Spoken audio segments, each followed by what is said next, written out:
Have you ever sat in your car or stared at your bedroom ceiling and just felt completely done?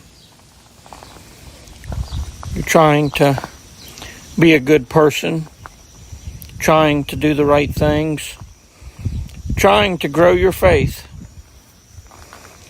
but it feels like you're running on a treadmill that just keeps speeding up, and you're totally and completely exhausted. And underneath that fatigue is a quiet, terrifying fear. What if I'm just not doing enough for God? Well, today we're going to unpack why that exhaustion is actually a warning sign, and how a single shift in perspective can take that crushing weight off of your shoulders. We don't realize it, but most of us carry an invisible checklist in our heads. We think God's love operates like a subscription service, and if we keep up our daily readings and we stay positive and we never slip up, well, our subscription stays active. But the moment we have a bad week, we lose our temper or we skip out on our community, we feel like the service got canceled. We start living in a state of low-grade anxiety, waiting for the other shoe to drop. But here is the radical truth.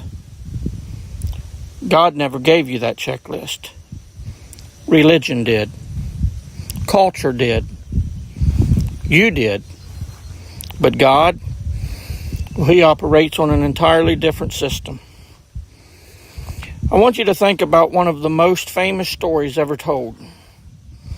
The story of a runaway son who squandered everything that he had.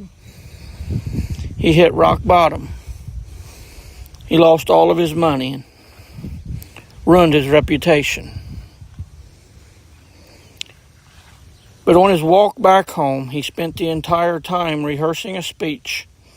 He was preparing to beg his father just to let him be a hired servant, because he knew that he didn't deserve to be a son anymore. But what did the father do? He didn't even let the son finish his speech. He didn't ask for an explanation or an apology or a 3-step restoration plan. No, he ran to him. He threw his arms around him and he celebrated. The father's love wasn't waiting for the son to become worthy. The love was already there, completely untouched by the son's massive failure. Listen to me. If you're burnt out today, it's probably because you are trying to sustain something through your own strength that was always meant to be a free gift. Grace means the pressure is off. You don't have to hustle for your worth. You don't have to perform to be accepted. You're allowed to be tired. You're allowed to be a work in progress. And you're still completely secure in His hands. So stop trying to finish a race that has already been won for you. Let go of the checklist. If this message gave you a moment to breathe today, please drop a comment below. Let me know what burden you're laying down. Subscribe for more videos, and I'll see you next time.